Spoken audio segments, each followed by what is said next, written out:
mikasika fandamina tolomera raha antegnako mipetraka amin'ny fokontany ambonaraka.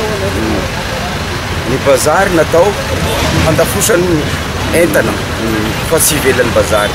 Sy atokotany aloha ny bazary fa agnatin'ny bazary. Dia aminakay ny maire hanao zavatra tsara, hanao assainissement, hankatsara zavatra ivelomany taranaka maray.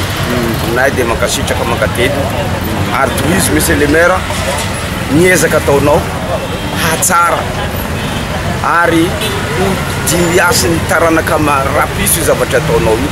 Sy anao kivazivazy, sy atao songetaka le zavatra atao fa sy faly ampito-bola am-poso miasa raha ho an'ny tanindrazana ho an'ny taranaka mafara mandino. Ny azo koragny zay mikoragny fantamina zay ataon'ny monsieur le maire dia miasa tsara izy ato mandamy ny 5 taonazy io zay koa tanteraka tsara be raha jiaby ilagny ny tanànatsika ty androso madio na zay bazary atozo ravoravo zay atao manogny aty fotony asanahy tsara. Ela ny asanay teo zay tsy nilamigny tsara karaha io raha izao voalamigny tsara mangataka amin'ny Zagnahary atsika jiaby mba ho tsara karaha io fo mba tsy hijaly reka arety mba ho roso.